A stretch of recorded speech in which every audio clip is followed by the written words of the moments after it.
Hello दोस्तों, welcome to Rahul online classes. आज हम लोग 12th में जो पोइट्री सेक्शन से एक कविता है now the leaves are falling fast, उसका हम लोग एक्सप्लेनेशन करेंगे। ठीक है, इनके लेखक कौन है? W.H. आउडीन। ठीक है, W.H. आउडीन। ठीक है, अच्छा, इसका शॉर्टकट ट्रिक हमने क्या बताया था याद करने का? किन्हीं को याद है? आपको 21 का 21 चैप्टर जो है उसका शॉर्ट ट्रिक बताया गया है, कैसे याद करना है। ठीक है, इसका भी बताया गया था। कहता है नाउ द लीव्स। लीव्स का मतलब क्या होता है? पत्तियाँ। ठीक है, लीव्स का मतलब पत्तियाँ होता है। पत्तियाँ हस्बैंड वाला नहीं, पेड़ के पत्ते वाले। ठीक है, आर फॉलिंग फास्ट। फॉलिंग का मतलब क्या? गिरना। कैसे? तेजी से। ठीक है, तो WHN देखिए, W से हो गया बहुत, है ना, आउडीन से हो गया उड़ना। तो ये आपको याद करने के लिए हम बता दे रहे हैं कि पत्तियां क्या कर रहे हैं? तेजी से गिर रहे हैं, और गिर रहे हैं तो क्या कर रहे हैं? बहुत उड़ रहे हैं। तो हो जाएगा, आपके दिमाग में क्या आ जाएगा? जैसे आपको एग्जामिनेशन में देगा मैचिंग करने के लिए। ठीक है, किसका? Now the leaves are falling fast का। तो आपके मन में ये चलना चाहिए कि लिव्स मतलब क्या? पत्तियाँ। फॉलिंग मतलब क्या? गिर रहा है। कैसे गिर रहा है? फास्ट, यानी तेजी से। तो गिर रहा है तो क्या कर रहा है? बहुत उड़ रहा है। तो W से बहुत, आउडीन से उड़ना। ये हो गया आपका याद करने का ट्रिक, किसके? लेखक को। ठीक है, अब यहाँ पे लिखा हुआ है इस तरह से, अगर लिखा रहे और इस तरह से, तो इसका मतलब क्या हुआ बाबू? कि 1907 में क्या हुआ था? उनका जन्म हुआ था, और 1973 में इनकी क्या हुई थी? मृत्यु हुई थी। ठीक है, कह रहा है कि वॉन द पुलित्जर प्राइज। ठीक है, Pulitzer prize.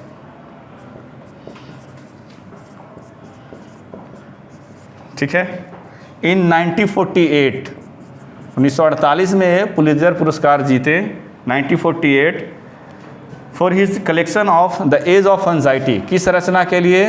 The age of anxiety. और ये पेपर में सवाल पूछ चुका है। ठीक है, तो अंडरलाइन करना आपका इंपॉर्टेंट है कि द एज ऑफ एंजाइटी किनकी रचना है?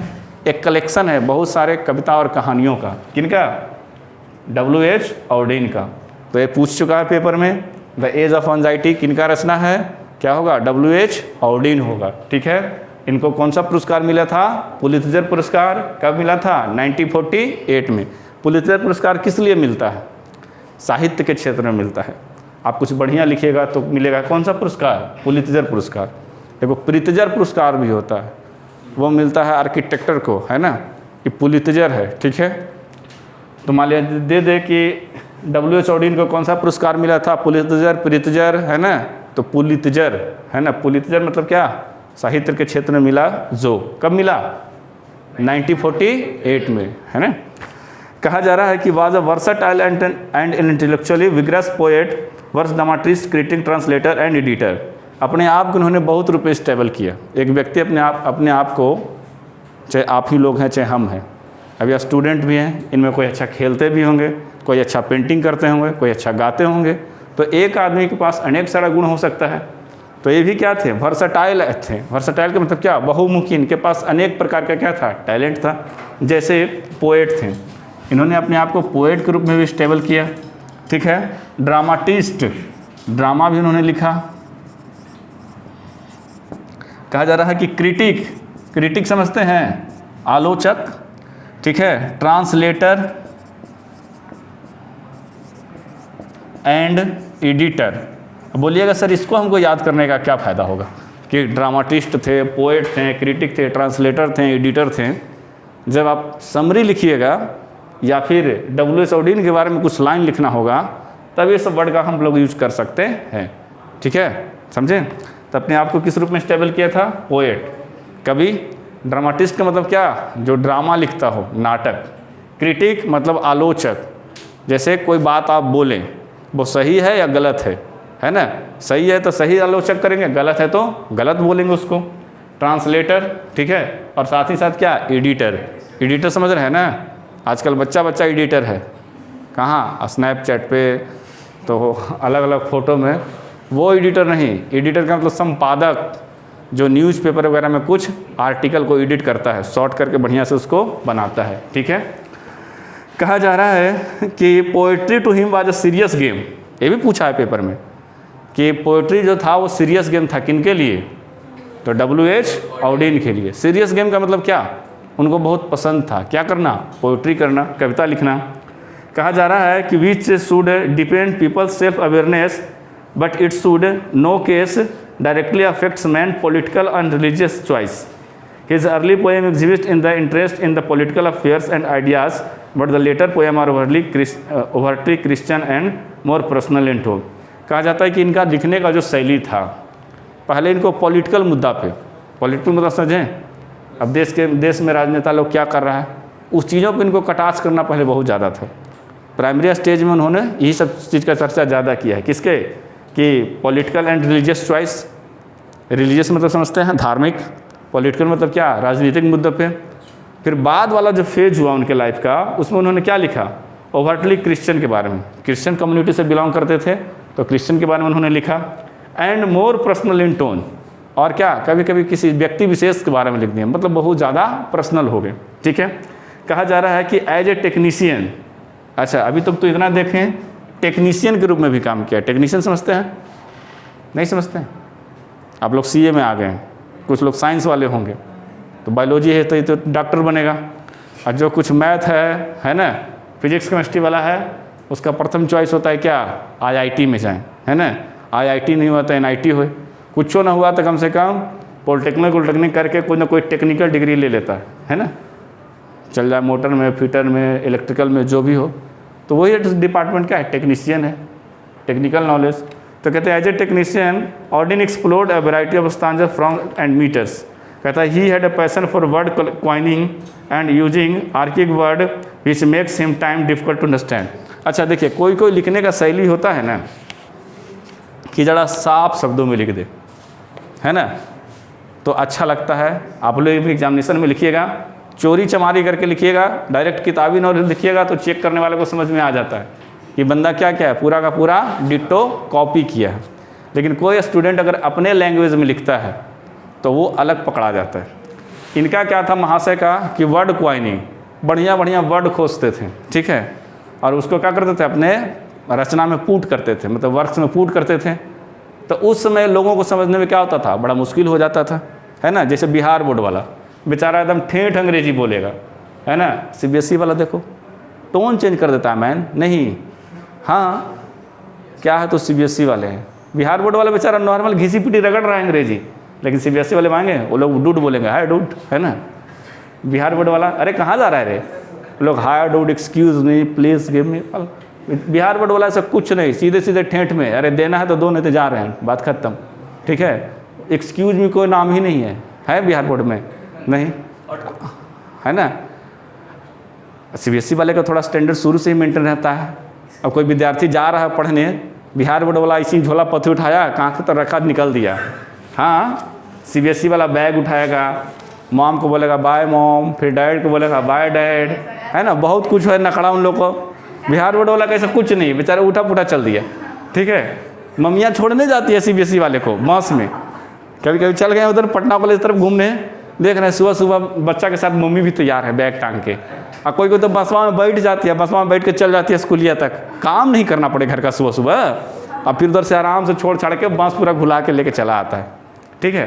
बिहार बोर्ड वाला कैसा होता है, बिहार बोर्ड वाला गार्जियन दूगो आदमी हाथ पकड़ता है, दूगो पैर, और जाकर स्कूल में फेंक के चला आता है, पढ़ाइए इसको, है ना।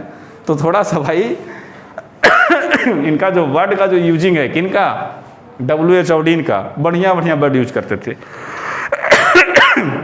क्या, और क्या जो उस समय समझने में दिक्कत होता था लोगों को। अब हम ही पढ़ाएं, एक वो होता है ना, डेमो देने आता है मास्टर, तो डेमो देने आता है तो पहला दिन खूब अंग्रेजी बोलता है, अंग्रेजी में बातें करेगा, hi man how are you, what do you want to read, क्या पढ़ना चाहते हो बोलो, would you like to read novel, would you like to read drama, पूरा बढ़िया से एकदम बन ठन के जूता वूता बढ़िया पहन के आएगा, बोलेगा। 2 दिन उसका डेमो प्रदर्शनी चल गया, उसके बाद तीसरा दिन बोला कैसे हो जी, क्या पढ़ोगे, तब वो औकात में आता है। तो वही वाला बात है बेचारा बढ़िया बढ़िया वर्ड यूज कर दे रहे हैं और लोगों को समझ में नहीं आ रहा है, करे तो करे क्या। कहता है कि ही लेफ्ट इंग्लैंड, बेचारा थे पहले कहाँ का, इंग्लैंड का, इंग्लैंड छोड़ दिए। अब देश इनका पूछे तो क्या बोलने का, इंग्लैंड का, ठीक है। चलिए, कहा जा रहा है कि द्वितीय विश्व युद्ध कब चालू हुआ था, किन्हीं को बताइए। Second world war second world war कब स्टार्ट हुआ था? हिटलर? अरे तुम लोग 9th-10th पढ़े हो बढ़िया से कि कोविड में ही गुजर गया तुम लोग का हैं? तुम लोग का तो बढ़िया बहाना, सर मैं पढ़ा ही नहीं, कोविड था, है ना। 1939 में हुआ था, ठीक है, और 1945 में समाप्त हुआ था, ठीक है। तो जब सेकंड वर्ल्ड वार चालू हुआ उस समय महाशय छोड़ के यहाँ से निकल गए। कहाँ से? इंग्लैंड से। और कहाँ शिफ्ट कर गए? अमेरिका में। कहाँ शिफ्ट कर गए? अमेरिका में। He left England early age 1939 and settle permanently in united state. कहता है कि Auden works is divided into British and American phase. The notable work of English phase are the orator, the dance of death, look stranger Spain and another time. The notable work of American phase include new year letter, for the time being, the age of anxiety, the shield of H.E. Hills. The present lyrics, now the liver falling fast, enacts frustration inherent human life, the aspiration that are not fulfilled, and the sense of loneliness in which every individual lives and dies. कहता है कि कोई व्यक्ति अगर India में रहा कुछ समय के लिए और अगर यहाँ से यहीं रह के लिखा तो उनके जो रचना होंगे वो कहाँ के कहे जाएंगे? इंडिया के, है ना। पटना में हम अभी पढ़ा रहे हैं तो कहाँ के? पटना के। इन्होंने इतना दिन हम कहाँ काम किए? पटना। लेकिन अब पटना छोड़ के हम कहीं और शिफ्ट होकर पढ़ाएं तो मेरा वहाँ का काम कहलाएगा। इसी प्रकार से इनका है, किनका? W.H. ऑडिन का। जब ये ब्रिटेन में रह के, इंग्लैंड में रह के लिखें तो ब्रिटिश फेज बोला गया उनको, और जब वो अमेरिका में रह के लिखे तो क्या? अमेरिकन फेज बोला गया। तो वहीं पे कुछ रचना है, जैसे द ऑरेटर है, द डांस ऑफ डेथ है, लुक स्ट्रेंजर है, स्पेन है, ये सब किसका है? ब्रिटिश फेज का। अमेरिकन फेज का क्या है? For the new year letter है, फॉर द टाइम बीइंग है, द एज ऑफ एंजाइटी है, the shield of H.E. Hills है, ठीक है। अभी जो हम लोग पढ़ रहे हैं now the leaves are falling fast, या ह्यूमन फ्रस्ट्रेशन को दिखाता है, ठीक है। ह्यूमन क्या? फ्रस्ट्रेशन होता है ना, आदमी फ्रस्ट्रेट कर जाता है जब उम्मीद बहुत ज़रूरत से ज़्यादा हो, हम इतना नंबर लाएंगे और मेहनत करिए नहीं रहे तो फ्रस्ट्रेट होइएगा। समझे बात को? कुछ लाइफ में कभी कभी ऐसा घटना घट जाता है तो आदमी जो है वो स्वयं फ्रस्ट्रेशन में आ जाता है। तो प्रेजेंट पोएम हमें यही बता रहा है कि ज़िंदगी और मृत्यु के बीच में लोगों का जो सफ़र है और उसके बीच में आदमी का जो फ्रस्ट्रेशन है, उन सब सारी चीज़ें का वर्णन उन्होंने कविता में किया। तो ये तो हम लोग पहले किसके बारे में जान लिए? W.H. ऑडिन के बारे में। एक बार 2 मिनट में रिवीजन कर देते हैं ताकि आपकी बातें माइंड में सेट कर जाए, ठीक है। हम लोग प्रेजेंट पोएम पढ़ रहे हैं now the leaves are falling fast, ठीक है। याद करने का ट्रिक क्या है कि पत्तियां तेज़ी से गिर रहे हैं और बहुत उड़ रहे हैं, तो लीव्स फॉलिंग फास्ट एक तरफ है, और W.H. ऑडिन है ना, बहुत उड़ना, तो ऑडिन हो गया। तो ये आपको सिर्फ इसलिए बताया गया है ताकि आपके जो लेखक का जो अथी है वो याद हो जाए आपके दिमागों में, ठीक है। इनका जन्म कब हुआ था? 1907 में, और मृत्यु कब हुआ था? 1973 में, ठीक है। किस देश के थे? इंग्लैंड के। बाद में कहाँ सेटल कर गए? अमेरिका सेटल कर गए, ठीक है। इनको कौन सा पुरस्कार मिला था? Pulitzer prize. कब मिला था? 1948 में। पुलित्जर पुरस्कार किस लिए दिया जाता है? लिटरेचर के क्षेत्र में काम करने के लिए। और कौन सी रचना के लिए इनको मिला था? The age of anxiety. Paper में पूछ चुका है, ठीक है। इन्होंने अपने आप को किस रूप में स्टेबल किया? पोएट के रूप में, ड्रामाटिस्ट के रूप में, क्रिटिक के रूप में, ट्रांसलेटर के रूप में और एडिटर के रूप में, ठीक है। अभी जो हम लोग पढ़ रहे हैं now the leaves are falling fast, ये हम लोग किस चीज़ के बारे में वर्णन करेगा? व्यक्ति के जीवन और मृत्यु के बीच में जो फ्रस्ट्रेशन होती है वो उसका जिक्र करेंगे, ठीक है। कब गए थे वो यूनाइटेड स्टेट ऑफ अमेरिका? 1939 में, ड्यूरिंग सेकेंड वर्ल्ड वॉर। इसी समय द्वितीय विश्व युद्ध हुआ था। तो इतना सारा क्वेश्चन किससे? लेखक से। अब इधर आते हैं कविता पर, ठीक है। एक एक चीज़ का मतलब समझिएगा। बहुत अच्छा कविता है, अगर आप समझने का प्रयास करें तो बहुत कुछ सीखने को मिलेगा। करा कि now the leaves are falling fast, nurse flower will not last, nurses to the graves are gone and prams go rolling on. देखिए, इसको हम लोग 2 चीज़ों से जोड़कर पढ़ेंगे तो कविता हमें ज़्यादा समझ में आएगा। एक नेचर का, एक ह्यूमन का, ठीक है। तो प्रकृति का, पेड़ पौधे जो भी हो, और ह्यूमन नेचर अपने आप को एज्यूम कर लो, ठीक है। तो कह रहा है कि now the leaves are falling fast, है ना। अब जो पत्तियां हैं वो क्या कर रहे हैं? तेज़ी से गिर रहे हैं, ठीक है। और नर्स फ्लावर हम लोग किसको बोलेंगे? इसको मिटा देना, अंडरलाइन कर लियो हो। चलो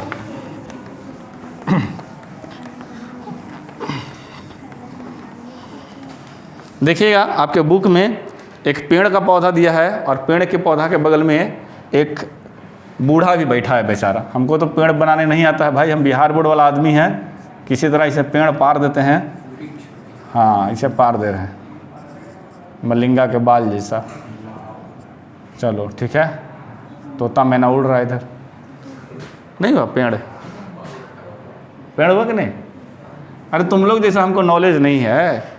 हाँ, हम लोग को चित्रकला में क्या, बैगन पार दो, कार पार दो, बस यही सब। CBSE वाले को शुरू से ही ड्राइंग सिखाया जाता है।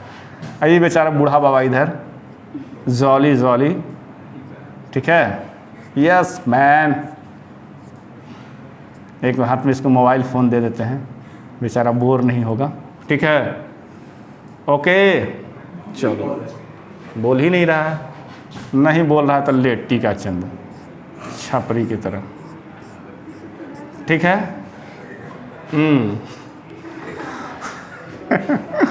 हाँ, इधर नेचर हो गया, इधर ह्यूमन हो गया। हाँ, क्या हो गया? कौन है? MC Stan? हाँ, चलिए इधर देखिए। तो कहता है कि now the leaves are falling fast. अब जो है पत्तियाँ तेज़ी से गिर रहे हैं।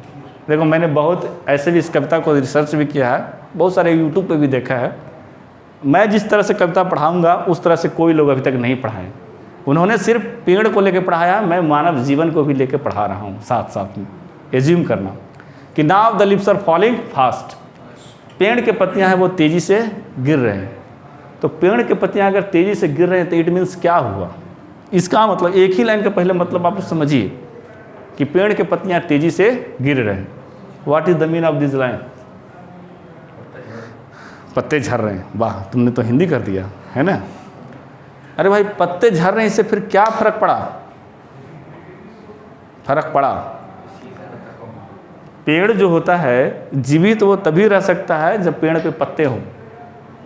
पेड़ को जीने का जो केमिकल प्रोसेस है फोटोसिंथेसिस, वो कब होगा? जब उस पर ग्रीन लिप्स रहेंगे तब।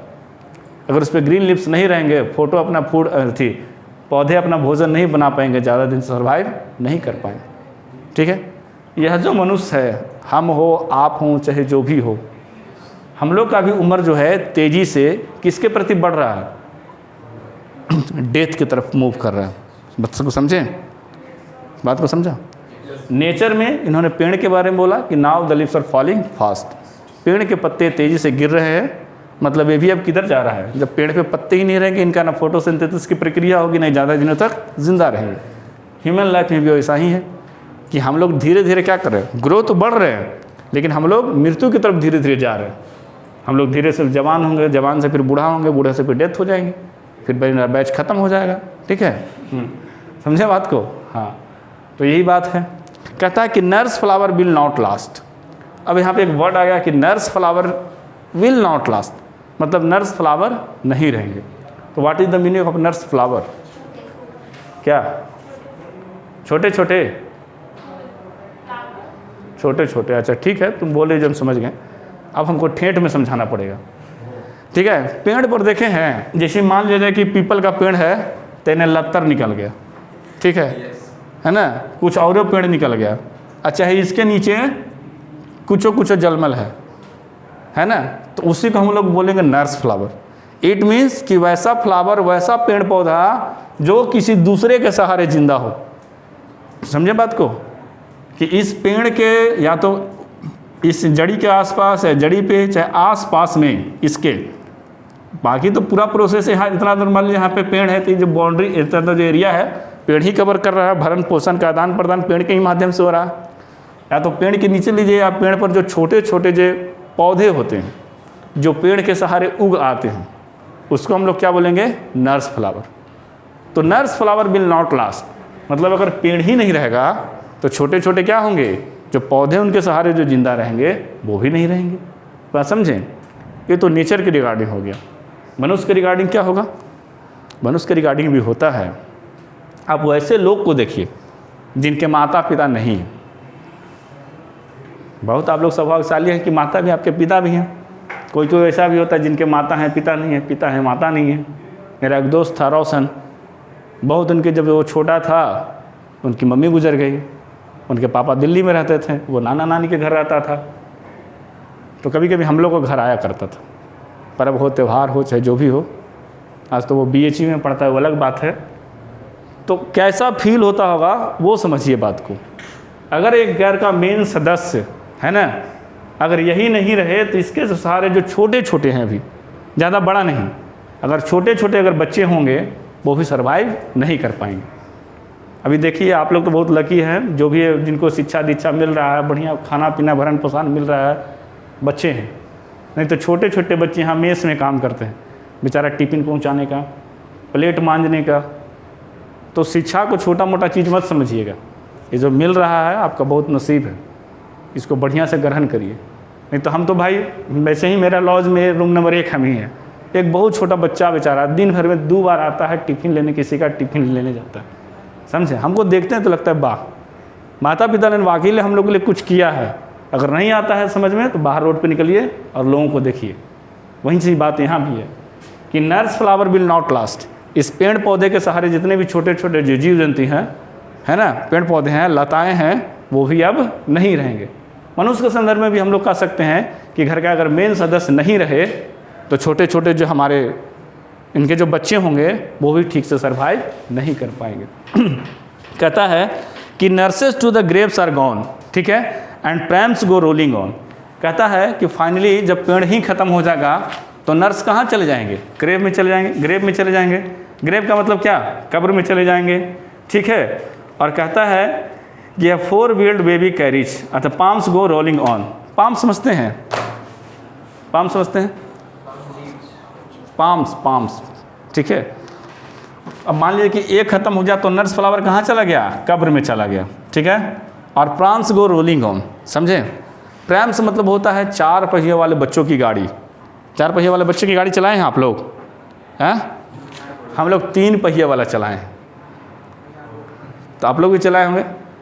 देखो बड़ा आदमी है, जाएगा नाला रोड में खरीद लेगा बढ़िया सा, बेबी को रखने वाला, उसको 8 गो चक्का रहेगा, है ना, मम्मी खाना बना रही है, लाती से मारा, है ना, टाइल्स वाला घर है, उधर चला गया। हम लोग को मिलता था 3 गो लकड़ी वाला टेम्पो टाइप का, है ना, जब धीरे धीरे खड़ा होना सीखे थे तो ऐसे कभी पकड़े तो चक्का आगे से उठ गया, नीचे हमारा बूंद से चोट लग गया, ठीक है। तो जो बहुत पहले जो गाँव में रहे होंगे वो 3 चकवा गाड़ी चलाए होंगे, लकड़ी का रहता है ना। तो यहाँ क्या है? प्रैम्स है, प्रैम्स गो रोलिंग ऑन, ठीक है। तो यह जो लकड़ी हम लोग को जो मिला, पेड़ ख़त्म, पेड़ से क्या बन गया? लकड़ी। और लकड़ी का यूज कहाँ कर रहे हैं? 4 पहियों वाली बच्चों की गाड़ी बना के। और प्रैम्स गो रोलिंग ऑन, और हम लोग उसको क्या कर रहे हैं? रोल कर रहे हैं, चला रहे हैं, ठीक है। इधर भी ऐसा ही है भाई, इधर जब आदमी ख़त्म होता है तो 4 कांधे पे ही जाता है, याद है ना। इधर जब आदमी ख़त्म हुआ तो आदमी कहाँ जाता है? 4 कांधे पे ही जाता है। कविता बड़ा अच्छा है, अगर समझाने वाला समझाए तो आपको एक एक लाइन का मतलब समझ में आएगा कि कहना क्या चाहता है। पहला स्थान जब मैंने ख़त्म किया और इसको मैं फिर से समझा रहा हूँ, क्या है कि now the leaves are falling fast. अब जो पत्तियाँ हैं तेज़ी से गिर रहे हैं, किसके संदर्भ में? नेचर के संदर्भ में। मनुष्य के संदर्भ में क्या है कि अब जो समय है वो तेज़ी से क्या कर रहा है? गुजर रहा है, ठीक है। Nurse flower will not last, मतलब इस बड़े पेड़ के सहारे अगर छोटे छोटे जो पेड़ पौधे जीव जंतु थे वो अब क्या होंगे? जिंदा नहीं रहेंगे। से मनुष्य में भी है कि घर का कोई ऐसा मेन सदस्य कमाने वाला अगर ख़त्म हो जाए और छोटे छोटे जो बाल बच्चे रहेंगे वो भी क्या हो जाएंगे? भटक जाएंगे। कहता है nurses grave to the gone. नर्सेज कहाँ जा चुके हैं? कब्र में जा चुके हैं, मर गए हैं। और बचे हुए पेड़ को क्या किया जाए? प्रैम्स गो रोलिंग ऑन, 4 पहिए वाले बच्चों की गाड़ी बना दी गई है। सेम इधर भी है, मनुष्य के संदर्भ में भी कि जब हम लोग डेथ कर जाते हैं हमें भी किस पे ले जाता है? 4 कांधे पे ही ले जाया जाता है। जैसे मरने के बाद 4 पहियों की गाड़ी बना दिया, हम लोग को मरने के बाद क्या? 4 कांधे पे लेके चलते हैं। पहला स्तंजा समझ में आया। दूसरा स्तंजा है, कह रहा है कि whispering neighbours left and right pluck us from the real delight and the active hand must freeze lonely all the separate needs. जब आप मृत्यु के कगार पे पहुंचिएगा तो उसमें आपको एहसास होगा, अभी नहीं एहसास होगा, ठीक है। जब उस अवस्था में आइएगा तो लगेगा कि अब हम जिंदा नहीं रह पाएंगे। गाँव घर में देखे होंगे कि बहुत सारा बूढ़ बुजुर्ग का इच्छा होता है कि लास्ट में हम इसको देख लें, लास्ट में हम उसको देख लें। उसको पता चल जाता है कि हम ज़्यादा दिन तक जिंदा नहीं रह पाएंगे। समझे बात को? अगर नहीं पता है अभी तो बिंदास जी रहे हैं, लेकिन जैसे ही पता चल गया कि हम अभी ज़िंदा नहीं रहेंगे तो फिर दिक्कत है। तो विस्परिंग नेबर्स का मतलब हुआ यमदूत, जिसको हम लोग क्या कहते हैं, मृत्यु का देवता बोलते हैं। तो whispering neighbours left and right, जो व्यक्ति है वो बता रहे हैं कि अब जो है यमदूत है वो क्या कर रहे हैं, आजू बाजू भटक रहे हैं, भुनभुना रहे हैं, है ना। कहता है कि pluck us from real delight. Pluck मतलब होता है तोड़ना, रियल डिलाइट का मतलब होता है वास्तविक खुशी। अभी जो आप हंसी खुशी ज़िंदगी से जो जी रहे हैं, अगर बोल दिया जाएगा आपको कल मर जाइएगा तो आप टेंशन में आ जाइएगा, समझें। तो मृत्यु कभी भी किसी को आ सकता है, ये बोल के आपको नहीं आएगा, बट एक क्षण आएगा जब आपको, जब बीमारी से कोई गुजरिएगा, जब बुढ़ापे में आप गुजरिएगा तो उसमें आपको लगेगा। कहता है कि and active hand must freeze lonely on the separate knees. हम बताएं कि जीवन का एक अवस्था है, बचपन से युवावस्था में, युवावस्था से जवानी में, जवानी से क्या बुढ़ापे में आना है। तो आज हम लोग का क्या है, हैंड एक्टिव है। एक्टिव हैंड मतलब अभी हम लोग में बाजू में ताकत है ना, अभी हम लोग सारे काम कर सकते हैं, बाजू में किसी प्रकार का कोई दिक्कत नहीं है। लोनली ऑन द सेपरेट नीज, जब आदमी का बुढ़ापा आता है कहाँ झुक जाता है, घुटनों पे झुक जाता है, झुकता है ना, झुक के लोग चलते हैं ना। तो वहीं बता रहे हैं पहले अगला 4 लाइन का कि लेखक को एहसास होने लगा है कि whispering neighbours left and right, हम दूध क्या हैं, आजू बाजू घूमने लगे हैं। Pluck us from real delight, और यह जब होता है, जब पता चलता है तो क्या करते हैं हम लोग, जब वास्तविक ढंग से जो ज़िंदगी जी रहे हैं वो उससे खुशियाँ क्या होती हैं, ख़त्म हो जाती है। आज जो हमारे हैंड एक्टिव है, आज जो हमारे बाजू हाथ पैर का काम कर रहे हैं, एक स्टेज ऐसा आएगा कि हम लोग क्या हो जाएंगे, lonely on the separate knees, हम लोग क्या घुटनों के बल पे आ जाएंगे। मतलब ये अवस्था को बता रहा है कौन, लेखक, कि समय जो है वो तो गुजरता ही जाएगा, आज जवान है कल बूढ़े होंगे, है ना। कहता है कि डेड इन 100 एट बैक, तीसरा लाइन कहता है कि follow wooden in our track. ऐसा नहीं है कि लोग आज ही मर रहे हैं, ठीक है, लोग पहले भी मरते थे। कहता है कि dead in 100 at the back, आज से 100 साल पहले भी लोग मरते थे। और follow wooden in our track, ठीक है, और उसको क्या किया जाता था, अभी भी लोग मरते हैं तो क्या करता है, जला दिया जाता है या फिर दफन कर दिया जाता है। तो जो जिस पे जलाते हैं वो क्या चीज़ रहता है, लकड़ी ही रहता है ना। अब तो इलेक्ट्रिक वगैरह भी आ गया है, चाहे जो कॉफिन जो बॉक्स बनता है वो भी किसका रहता है, लकड़ी का ही रहता है। तो लेखक बता रहे हैं कि प्रकृति से हम लोग का नाता कहाँ तक है, ठीक है। जन्म से लेके इधर आदमी जन्मा था, 4 पहिए वाले बच्चों की गाड़ी से खेला था, बीच के स्थान में वो क्या था, जवान था, है ना, कि एक्टिव हैंड है आपका अभी, फिर फ्रीज होगा। फिर लेखक मृत्यु की बात करता है कि डेट एट 100 इयर्स बैक, यानी 100 साल पहले भी लोग मरते थे। And follow in wooden track, जो वुडन का जो होता था वस्तु, उसी में उसको क्या किया जाता था, जलाया जाए या फिर दफन किया जाए। कहता है कि arms rise steeply to reprove in the false attitude of love. लेकिन व्यक्ति जब यहाँ आता है धरती पे, तो जो सबसे बड़ी चीज़ है उसको मानने से इनकार कर देता है।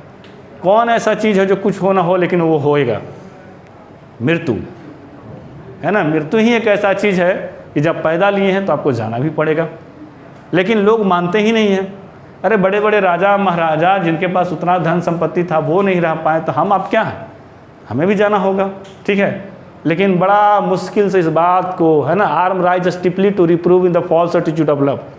लेकिन मनुष्य जब धरती पे आता है, फॉल्स एटीट्यूड ऑफ लव मतलब, फॉल्स एटीट्यूड का मतलब क्या, दिखावा व्यवहार, कि सब कुछ मेरा ही है, ये घर संपत्ति धन ये वो, उसको ही नहीं पता कि एक दिन सब कुछ छोड़ के तुमको जाना है, जाना ही पड़ेगा, ठीक है। तो लेखक तीसरा स्टैंजा में कहते हैं कि आज से 100 साल पहले भी लोग मरते थे, और उसको किस में ढोया जाता था, वो जो चीज़ होता था लकड़ी का ही होता था।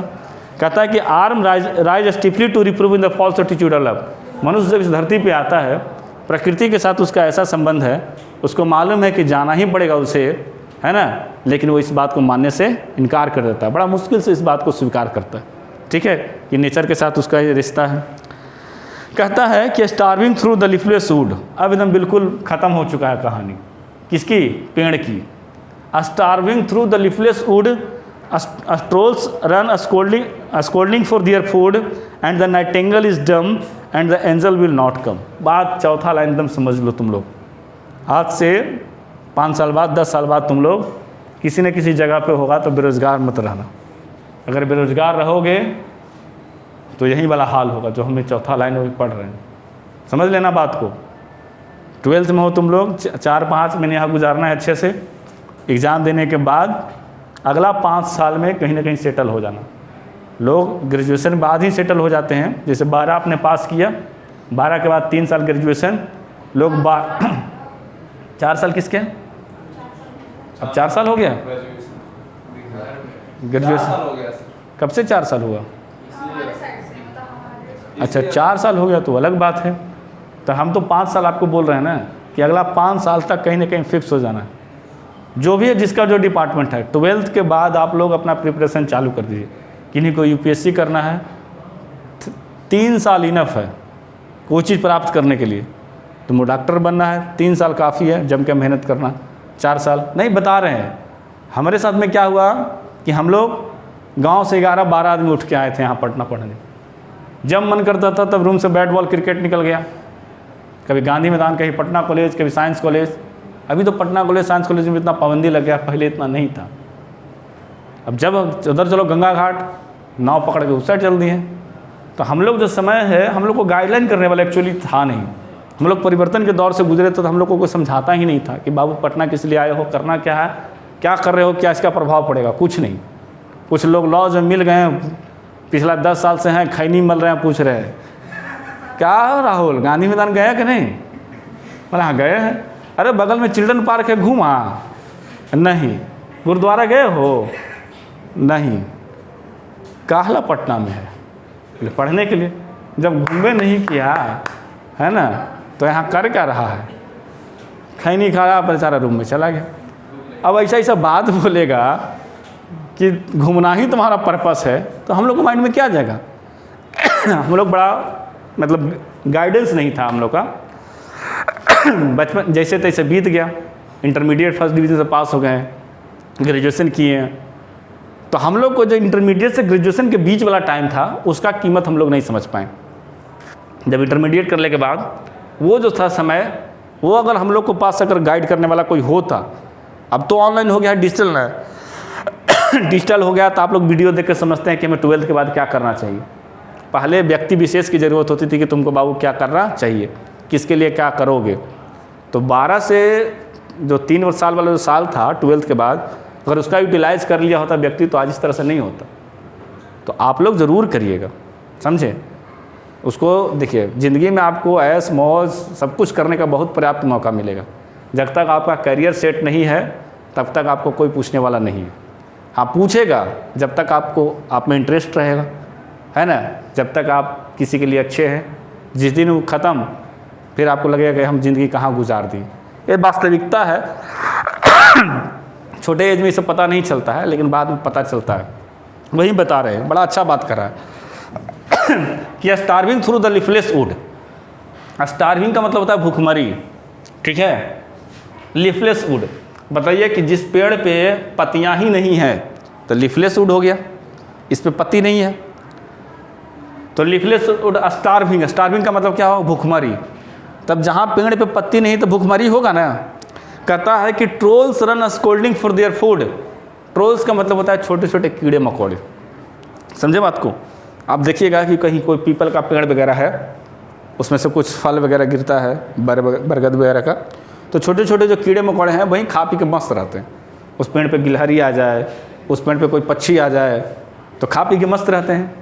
लेकिन अगर पेड़ पूरा लीफलेस हो गया तो उस पर जो छोटे छोटे जो ट्रोल्स थे, छोटे छोटे जो जीव जंतु थे, वो क्या करेंगे? भोजन के लिए चिल्लाएंगे, है ना। कहता है कि and Nightingale is dumb and angel will not come. इस पेड़ पे कभी बुलबुल आएगी? हैं? ये जो लीफलेस वुड है, यहाँ पर कभी बुलबुल आके करेगी? Angel will not come. और कोई परियां भी नहीं आएगी। सर बोलिएगा कि परी से इसको पेड़ का क्या लेने देना। बालवीर देखे हो ना, बालवीर भी वहीं लैंड करती है जहाँ क्या हो, हरे भरा खेत का मैदान हो, खेत का मैदान हो। कभी देखो कि हम सूखल खेत, जोतल खेत में उतर गई बात थी परी, है ना, और वो जो बोना होता है, कभी देखो हो? हाँ वही। कभी ऐसा हुआ? नहीं हुआ। क्यों नहीं हुआ? लोग आपके समृद्धि में, आप जब सक्सेसफुल हैं तब लोग आपके पास आएगा। अगर आप सक्सेसफुल नहीं हैं, लोग आपके पास नहीं आएंगे। समझे बात को? यही 4 लाइन तो मतलब है इसका कि starving through the leafless would, है ना, मतलब भूखमरी हो रही है जब पेड़ पे पत्ते नहीं हैं तब। मनुष्य के पास भी अगर खाने को कुछ नहीं रहेगा तो उसके छोटे छोटे बाल बच्चे क्या करेंगे? वहीं चिल्लाएंगे। जैसे आप मान लिया आपकी शादी ब्याह हो गई, बाल बच्चे आपके हो गए, अब उनकी अच्छी शिक्षा दीक्षा आप नहीं दे पाएंगे। कब नहीं दे पाएंगे? जब आप खुद ही बेरोजगार हैं, जब खुद ही आप उस लायक अपने आप को डेवलप नहीं किया। लीफलेस वुड है समझिए आप, तो जो छोटे छोटे जो जीव जंतु हैं वो आपके भोजन के लिए चिल्लाएंगे। अगर आप अच्छे पोजीशन पे अपने आप को स्टेबल किया, अच्छी सैलरी आ रही है, घर परिवार अच्छा चल रहा है, तो बाल बच्चे को अच्छा पढ़ाइएगा, अच्छा संस्कार दीजिएगा, अच्छी जगह सब कुछ उसका मुहैया कराइएगा। नहीं तो बाल बच्चा फिर वही करेगा। बात समझ में आई? कविता लिखने का मतलब ऐसा नहीं कि 4 लाइन लिख दें। कविता लिखता है तो लेखक के पीछे उसका कुछ थॉट रहता है। कहता है कि द नाइटिंगेल इज़ डम। नाइटिंगेल इज़ डम का मतलब क्या? जैसे मतलब बुलबुल जो होता है अक्सर पेड़ पे आता है, आवाज़ें निकालती है। तो यहाँ मतलब हम लोग को ह्यूमन के नेचर में है खुशियाँ। कभी देखे हैं कि कोई उदास घर में खुशियाँ मन रहा हो? जो बहुत समृद्ध घर वाले हैं वो छोटा छोटा हर एक चीज़ सेलिब्रेट करते हैं। क्यों सेलिब्रेट करते हैं? अपने आप को उस रूप में स्टेबल किए। कहता है कि the angel will not come. इस जो सूखा हुआ जो पेड़ है यहाँ पे लगता है आपको कोई परी वगैरह आएगा? नहीं आएगा। तो अगर आपके घर में कुछ नहीं है, आप बेरोजगार हैं, तो आपके यहाँ कोई नहीं आएगा, शादी ब्याह भी नहीं होगा। क्या कोई बढ़िया घर की लड़की आपको देगी हाथ? काहे देगी? नहीं देगा। बोला सरकारी नौकरी लग जाए, देखो तुरंत, है ना, तुरंत ऑफर हो जाएगा। हाँ, कैसो कैसो काला है, नाटा है, नाक मोटा है, ओंठ मोटा है, गाल चपटा है ना, शराबी है, जुआड़ी है, सबका सिर्फ एक ही काट है, सरकारी नौकरी। बस देखो परियां तुरंत चल के आएगी, है ना, वही वाला बात है। तो वहीं तो लेखक बार आपको समझाना चाह रहा है भाई कि अपने आप को स्टेबल कर लो, स्टेबल कर लो। समझे बात को? अब यहाँ पे कविता ख़त्म करेंगे, लास्ट का स्टैंजा। कहता है कि cold impossible head the list of mountain lovely head white whose white waterfall could bless travel in this last distress. अब वो जो अदम अंत के कगार पे है। आदमी जब मरता है तो देखिएगा उसका बॉडी पूरा ठंडा पड़ जाएगा, अब नहीं छोका। अब उसका जो बॉडी है मान लीजिए पूरा थक चुका है, अब कुछ वो कर पाने के लायक स्थिति नहीं है। लेखक प्रकृति के माध्यम से समझाना चाह रहे हैं कि कोल्ड इम्पॉसिबल हेड, अब आगे इतनी ठंड है कि अब आगे की यात्रा नहीं हो पाएगी। कहता है कि list of the mountain lovely head. लेखक को लग रहा है कि क्या माउंटेन का जो लवली हेड है ना, वहाँ से क्या whose white waterfall could bless travel in the last distress. यह जो पेड़ है पीछे क्या है, माउंटेन है, वहाँ से एक वाटरफॉल आ रहा है और इसको क्या अपने अंतिम मात्रा में क्या कर रहा है, बहा के ले जा रहा है। मनुष्य भी क्या होता है ना, मनुष्य को जब लगा कि अब हम ज़्यादा दिनों जिंदा नहीं रहेंगे, आज जब आखिरकार इंसान मर जाता है तो लोग उसको क्या करते हैं, अंतिम यात्रा में, देखिए ट्रैवलर इन लास्ट डिस्ट्रेस, अंतिम यात्रा में कुछ लोग उनके पीछे पीछे जाते हैं, घाट तक जाएं, कब्रिस्तान तक जाएं। क्यों जाते हैं? हम लोग समाज से बंधे हुए आदमी हैं, है ना, सामाजिक परिवेश में जाना पड़ता है। अच्छे कर्म करिएगा तो लोग ज़्यादा जाएंगे, बुरे कर्म करिएगा तो लोग कम जाएंगे। लेकिन यह प्रकृति ने जो बना रखा है, अगर पेड़ जो है वो माउंटेन से, अगर वाटरफॉल से साथ में उसको मिल रहा है अंतिम यात्रा में कोई आदमी, तो हम लोग तो क्या है, सामाजिक प्राणी, हम लोग को भी कोई लास्ट क्षण में मिल ही जाता है।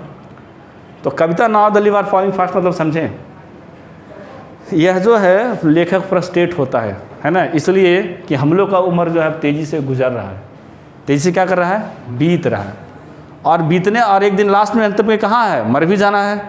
और उसके बीच में जितना भी हम लोग को टाइम मिला है, समय का वैल्यू भी लेखक समझने के लिए बोलते हैं। बात को समझें। 2 मिनट में कविता ठेठ लैंग्वेज में अपने अनुसार समझाने का मैं कोशिश करूँगा। कविता पढ़ रहे हैं हम लोग now the leaves are falling fast, जिसके राइटर कौन है, W.H. ऑडिन, जिनका जन्म 1907 में हुआ और मृत्यु 1973 में। जन्मे इंग्लैंड में थे, लेकिन बाद में 1939 में द्वितीय विश्व में वो कहाँ शिफ्ट कर गए हैं, अमेरिका शिफ्ट कर गए। इनको पुरस्कार मिला, पुलित्जर पुरस्कार 1948 में, साहित्य के क्षेत्र में द एज ऑफ एंजाइटी के लिए, ठीक है। और कहा जा रहा है कि इन्होंने अपने आप को बहुत रूप में स्टेबल किया, ट्रांसलेटर, एडिटर, क्रिटिक, पोइट्री, है ना, ड्रामाटिस्ट, इन सब के रूप में स्टेबल किया। ब्रिटेन में रह के जो लिखे हों, जो भी कहानियाँ और कविताएँ, वो ब्रिटिश फेज के अंतर्गत कहलाएँ, और अमेरिका में जो लिखे हैं वो अमेरिकन फेज कहलाएँ। द एज ऑफ एंजाइटी जो फेमस है वो अमेरिकन फेज का है। अभी जब हम लोग प्रेजेंट पोएम पढ़ेंगे now the leave are falling fast, इसमें जीवन और मृत्यु के बीच में जो व्यक्ति का जो फ्रस्ट्रेशन है वो उस चीज़ के बारे में वर्णन करते हैं। सबसे पहला कविता के लाइन की शुरुआत ही होती है कि now the leaves are falling fast, अब पत्तियाँ तेज़ी से गिर रहे हैं। मनुष्य के संदर्भ में कि अब हमारा उम्र तेज़ी से गुजर रहा है। Nurses flower will not last, कहता है उस पेड़ के सारे जितने भी छोटे छोटे पेड़ पौधे हैं वो ज़्यादा दिन तक जिंदा नहीं रहेंगे।